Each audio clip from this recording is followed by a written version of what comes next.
नमस्कार दोस्तों, स्वागत है आपका ब्लैक बोर्ड में। आज का ये जो इम्पोर्टेंट सेशन है ख़ास तौर से उन स्टूडेंट्स के लिए है जिन लोगों ने पीसीएस 2018 प्री क्वालिफाई कर लिया है। अभी 2 दिन पहले ही रिज़ल्ट आया प्री का और आप लोगों ने मिला लिया होगा। आप लोगों को पता चल गया होगा कि आपने क्वालिफाई किया। आप में से बहुत से लोग पहले से ही श्योर रहे होंगे कि उनका क्वालिफाई हो जाएगा, इसलिए वो लोग तैयारी कर ही रहे थे मेंस के लिए। और कुछ लोग ऐसे थे जिनका 88, 89, 90 के अराउंड भी था, उनका भी सिलेक्शन नहीं हुआ, लेकिन वो लोग तैयारी कर रहे थे।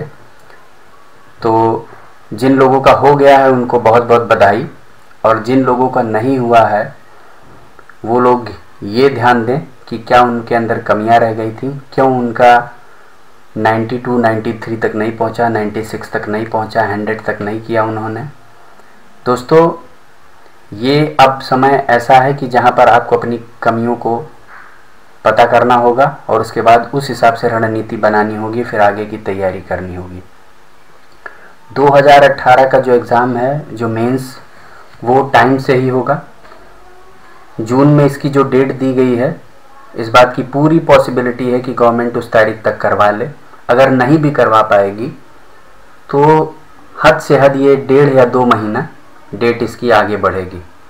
तो उस स्थिति में वो लड़के जिनको ये एकाएक एग्ज़ाम जिनका क्वालिफाई हुआ है, उन लोगों के लिए ये काफ़ी वरदान रहेगा कि 2 महीने उनको एक्स्ट्रा मिल गए।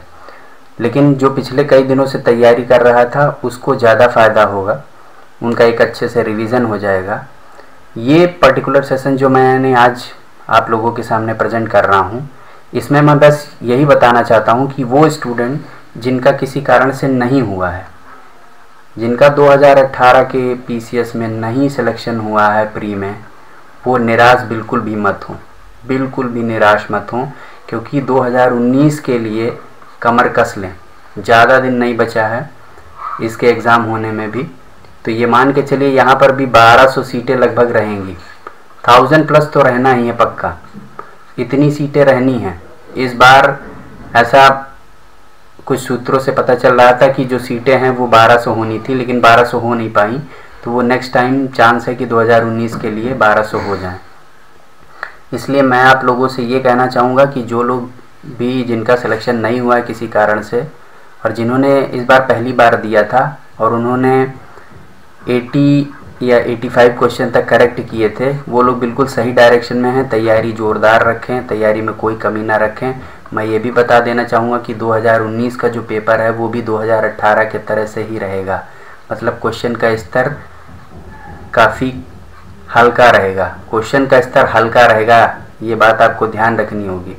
क्वेश्चन का स्तर हल्का रहेगा 2019 का भी, बिल्कुल 2018 की तरह से। लेकिन दोस्तों, क्वेश्चन के स्तर हल्के या कठिन होने से कभी भी मेरिट पर उत्तर प्रदेश के पीसीएस के बहुत ज़्यादा इफेक्ट नहीं पड़ा है, ये बात आपको ध्यान रखनी होगी। क्वेश्चन चाहे जितना टफ कर लें, चाहे जितना इजी कर लें, क्योंकि पढ़ने वाले लड़के ऐसे हैं जो कई कई सालों से लगे हैं, जिनको एक प्रॉपर पैटर्न पता है कि किस तरीके से एग्ज़ाम होता है, किस तरह से आता है, इसलिए वही लोग बार बार निकालते हैं। ठीक है, तो इसलिए आप इस चीज़ पर बिल्कुल भी ध्यान मत दीजिए, परेशान मत होइए, अपने अंदर किसी भी तरह की नेगेटिविटी आने मत दीजिए। आपको बस एक चीज़ हमेशा ध्यान रखनी है कि अगर आपने तैयारी की थी, आप अगर 85 क्वेश्चन तक पहुँचे हैं, तो मतलब आपकी दिशा सही है। और दिशा जब सही है तो इस पर थोड़ा और जोर लगाइए, नेक्स्ट टाइम आप 100+ तक पहुँचिए। अगर आप यहाँ तक टारगेट लेके चलेंगे तो आपका श्योर हो सिलेक्शन होना पक्का है। ठीक है, वो स्टूडेंट जो लोग खासतौर से मेंस की तैयारी कर रहे थे, उनके लिए ये सिलेबस है, आप लोग जानते ही होंगे। इसके बारे में मैं थोड़ा सा डिटेल में आप लोगों को बस ये बताना चाहूँगा कि अब आपके पास मात्र लिमिटेड टाइम बचा है, तकरीबन 2 महीने 17 दिन। ठीक है, 2 महीने 17 दिन आपके पास बचे हुए हैं। अब इसमें आपकी क्या रणनीति होनी चाहिए, किस तरीके से तैयारी करें। दोस्तों, ये टाइम बहुत ही क्रूशल है और इस समय आपको जो तैयार करना है बस वो ऐसे तैयार हो जाए कि आप हर हाल में वो फाइनल हो। तो इसके लिए सबसे पहले देख लीजिए इसमें किन पोर्शंस को, कौन से पोर्शन ज़बरदस्त हैं, कौन से पोर्शन स्कोरिंग है। तो दोस्तों, इसमें सामान्य हिंदी और निबंध, इन दोनों क्वेश्चंस को ये जो 3-3 घंटे मिलेंगे, मतलब 150 तकरीबन 300 नंबर, 300 नंबर ये ज़बरदस्त स्कोरिंग है, ये बहुत स्ट्रांग होना चाहिए। हिंदी को बिल्कुल भी हल्के में मत लीजिए। जो लड़के हिंदी को हल्के में लेते हैं उनको समस्या खड़ी हो जाती है। 150 में ये मान के चलिए कि 100+ लाना है किसी भी सूरत में। जो भी लड़के क्वालिफाई करते हैं वो अपने मार्क्स यहीं से उठाते हैं, निबंध से और सामान्य हिंदी से अच्छे मार्क्स उठा लेते हैं। क्योंकि दोस्तों ये जो जनरल स्टडीज़ है, मतलब जो ये पोर्शन जो पूरा है, पेपर 1, 2, 3, 4, इसकी समस्या ये होती है कि यहाँ पर टेक्निकल क्वेश्चन पूछे जाते हैं और क्वेश्चन जो होते हैं काफ़ी टेक्निकल होते हैं। कुछ क्वेश्चन डायरेक्ट होते हैं, डायरेक्ट अगर आपको आता है तो आप करोगे, नहीं तो आप कुछ भी आम घास लिखोगे तो आपको मार्क्स मिलने वाले नहीं, ठीक है। और जो टेक्निकल क्वेश्चन है उनमें आपकी अच्छी पकड़ होनी चाहिए, अच्छी तैयारी होनी चाहिए, बार बार रिपीटिशंस होना चाहिए क्वेश्चंस का, आपको बार बार लिखने की प्रैक्टिस होनी चाहिए, तब आप यहाँ पर अच्छा करते हो। पहले में हिस्ट्री और संस्कृति जो हमारा है, भूगोल, ये पहले पेपर में आएगा।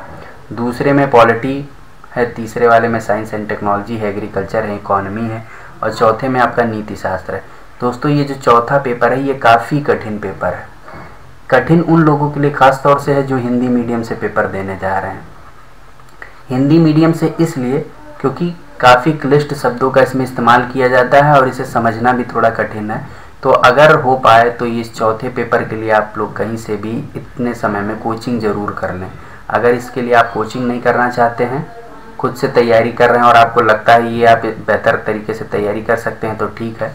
अदरवाइज़ मैं ये सजेस्ट करूँगा कि चौथे पेपर के लिए आप कोचिंग कर लें, कहीं पर भी कर लें। आप अपने शहर में कर सकते हैं या फिर यूट्यूब पर भी बहुत सारे ऑनलाइन प्लेटफॉर्म अवेलेबल हैं जहाँ पर ये खासतौर से चौथे पेपर की तैयारी कराई जाती है। बाकी इन 3 पेपरों में पहले और दूसरे पेपर से आप अवगत होंगे। तीसरे पेपर में साइंस एंड टेक्नोलॉजी काफ़ी ज़्यादा है, इसके लिए आप न्यूज़ पेपर पर मुख्य रूप से ध्यान दीजिए और जो भी लिखिए एग्ज़ाम में उसको करंट से रिलेट ज़रूर करिएगा। ध्यान रखें, मतलब करंट में जो गवर्नमेंट है या करंट में कोई इशू चल रहा है उसको डायरेक्ट आप लिंक कर देंगे, ठीक है। दूसरी चीज़ जो आपकी आती है वैकल्पिक विषय की, तो वैकल्पिक विषय आपने जो भी चुना है उस पर डेली आप 2 घंटे दें, 2 घंटे कम से कम दें, मिनिमम 2 घंटे दें मैं कहूँगा, ठीक है। 400 नंबर यहाँ से आपके हैं तो आपको ये मान के चलना है कि यहाँ से आपको 250+ हर हाल में लेके आना है। 250+ आपके यहाँ से होने ही चाहिए। दोस्तों रणनीति बनाइए, रणनीति के तहत काम करिए, बिना रणनीति के कोई परीक्षा निकलती नहीं है। तो अगर आपको इस एग्ज़ाम को क्वालिफाई करना है, साथ ही साथ दोस्तों मैं आपसे ये कहूँगा कि घंटे निर्धारित कर लीजिए, घंटे निर्धारित कर लीजिए प्रत्येक के कि कितने घंटे किसको पढ़ना है। अपनी सुविधा अनुसार इसे निर्धारित करिए। आपका जो पोर्शन वीक है उसको पहले पकड़िए, उसको पहले निपटाइए, उसके बाद जो इजी है उसको डेली रिवाइज़ करिए। दोस्तों रिवीजन मस्ट है, रिवीजन मस्ट है, रिवीजन ज़रूर करते रहिए। रिवीजन के लिए 4 घंटे मिनिमम आपको देना ही पड़ेगा। रिवीजन के अलावा जो समय बचता है उसमें नया पढ़िए, कुछ भी नया पढ़िए, चाहे वो मैगज़ीन से पढ़िए, चाहे कोई आपके पास बुक पढ़ी है बुक को पढ़िए। इस तरीके से जब आपकी तैयारी होगी तब आप अच्छे से स्कोर करेंगे एग्ज़ाम में। दोस्तों एग्ज़ाम में जो मेंस के आप बैठने जा रहे हैं तो ये मान के चलिए यहाँ पर जो 19,000 लड़के लगभग बैठ रहे हैं, 19,000+ लड़के बैठ रहे हैं और इतने में, और सीटें कितनी हैं 1000, ठीक है। अगर आप जनरल कैटेगरी इंटरव्यू तक पहुँचे, इंटरव्यू मात्र 100 नंबर का है। 100 नंबर मतलब एक तरीके से कहा जाए तो इंटरव्यू की जो स्थिति है वो पूरी तरीके से कोई ख़ास इसमें रोल नहीं अदा कर रहा है। जो मेन बहुत से ऐसे स्टूडेंट होंगे, बहुत से लोग जो कि मेंस के आधार पर ही सिलेक्शन पा जाएंगे। तो आपको किस आधार पर सिलेक्शन पाना है ये आपको निर्धारित करना होगा। अगर मेंस का पेपर आपने बहुत अच्छा दिया तो मेंस के ही आधार पे आपका सिलेक्शन हो जाएगा। तो ये एक तरीके से जिन लोगों का भी इस बार हुआ है उन लोगों के लिए लास्ट मौका मान के चलें, अंतिम मौका, क्योंकि 1000 सीटें प्लस बहुत होती हैं और इसमें आप अपना स्थान बनाइए हर हाल में। और जिन लड़कों का 2018 में नहीं हुआ है उन लड़कों से मैं फिर एक बार कहूँगा कि बिल्कुल भी निराश मत हो, हताश ना हो। कई बार ऐसे मौके आते हैं कि जब आपको सीखना होता है, लाइफ में सीखना होता है, सीखना भी बहुत ज़रूरी होता है। जब आप सीखते हो तभी फिर जीतते हो और ऐसी जीत आपको बहुत आगे तक ले जाती है। लाइफ में वो इंसान जो बार बार जीतता है वो जब हारता है तो उसका कोई पता नहीं लगता, लेकिन जो हारते हैं और हार में सीख लेते हैं वो आगे ज़रूर बढ़ते हैं। तो इसलिए मैं आप लोगों को सजेस्ट करूंगा कि वो स्टूडेंट, वो एस्पिरेंट जो 2018 में जिनका नहीं सिलेक्शन हुआ वो बिल्कुल भी परेशान मत हों। किसी भी स्थिति में परेशान ना हो। हम 2019 के लिए हम अपने यूट्यूब पे वीडियोस अपलोड कर रहे हैं, रेगुलर एक के बाद एक वीडियोस पढ़ रहे हैं, और अब इनकी फ्रिक्वेंसी हम बढ़ा देंगे ताकि आप लोगों की प्रैक्टिस होती रहे। हमारी पूरी कोशिश रहेगी कि कुछ ट्रिक के वीडियोस और हिस्ट्री, ज्योग्राफी, इन सब से रिलेटेड भी हम मटेरियल आप लोगों को देते रहें। तो दोस्तों, आप अच्छे से अपनी तैयारी में लगे रहिए, इस बीच किसी तरीके से हार मत मानिए। और एक चीज़ मैं आप लोगों को और सजेस्ट करूँगा कि जब भी आप यूपी पीसीएस या ऐसे किसी भी स्टेट पीसीएस की तैयारी कर रहे हैं या बीपीएससी की तैयारी कर रहे हों, तो आप ये बात ध्यान रखें कि दूसरे जो जॉब्स हैं उनसे उन पे अधिक फोकस मत करें।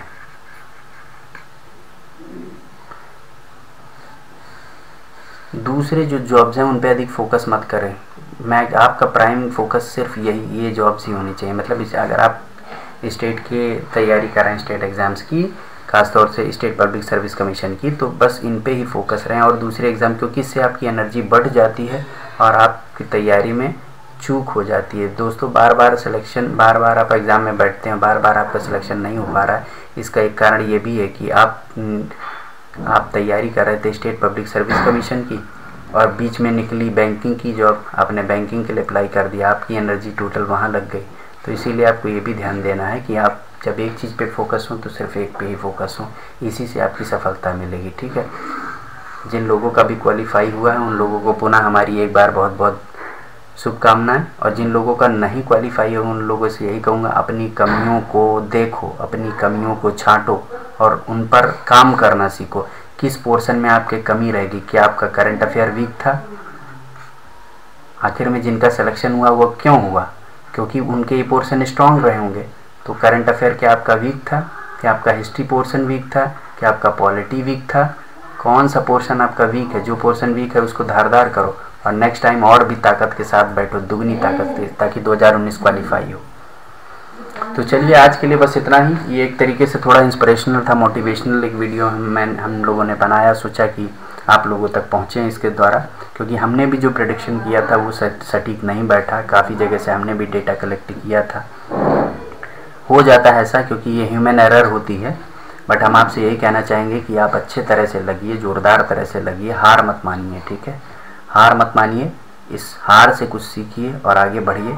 2019 का एग्ज़ाम आपका इंतज़ार कर रहा है, समय नहीं बचा है दोस्तों। अगर आप बैठे हैं किसी और इधर उधर के चक्करों में तो फिर आपका सिलेक्शन नहीं हो पाएगा। आप चुपचाप बस एक ध्यान रखिए कि इस बार के 2019 के एग्ज़ाम को आपको क्वालिफाई कर देना है। किसी भी कंडीशन में, किसी भी एग्ज़ाम सरकार चाहे जब ले। मैं बहुत से लोगों को यूट्यूब पर देखता रहता हूँ, वो ये बोलते रहते हैं कि रिज़ल्ट नहीं निकला, एग्ज़ाम पता नहीं कब होगा। दोस्तों, जब होगा तब आपका निकलना चाहिए, बस मैं इतना कहता हूँ। आज हो, आज के 2 महीने बाद हो, 3 महीने बाद हो, 4 महीने बाद हो, अगर एग्ज़ाम कल गवर्नमेंट लेने लगे तो क्या आप तैयार हैं एग्ज़ाम में बैठने के लिए? तब आप अदालत का दरवाज़ा खटखटाएंगे और बोलेंगे कि एग्ज़ाम की डेट बढ़ाई जाए, हमें तैयारी का समय नहीं दिया गया। दोस्तों, जो एग्ज़ाम क्वालिफाई करते हैं वो ऐसे नहीं होते, वो लगातार अनवरत तैयारी करते रहते हैं, बिना रुके, बिना थके। उनसे एग्ज़ाम अगर तुम आज ले लो तो वो आज देने को तैयार हो जाएंगे। ज़ोरदार तरीके से तैयारी करिए, बहुत कम समय बचा हुआ है। अगर आप 2019 के पीसीएस प्री में बैठना चाहते हैं, कब होगा ये भूल जाइए। दिसंबर में होगा, जनवरी में होगा, 2020 में कराएंगे 2019 का, लेकिन शर्त यह है कि आपका निकलना चाहिए, बस और कोई चीज़ नहीं, आपका निकलना चाहिए। ये चीज़ ध्यान में रखिए, वो चाहे 2020 में हो 2019 का एग्ज़ाम। ये चीज़ जब आपके अंदर आग रहेगी तब आपका निकलेगा, नहीं तो कुछ नहीं होगा। निकल भी जाएगा तब भी आप किसी काम लायक नहीं बनेंगे। हमारी शुभकामनाएं आपके साथ हैं, हार मत मानिए, बस लड़िए। आज के लिए बस इतना ही, धन्यवाद।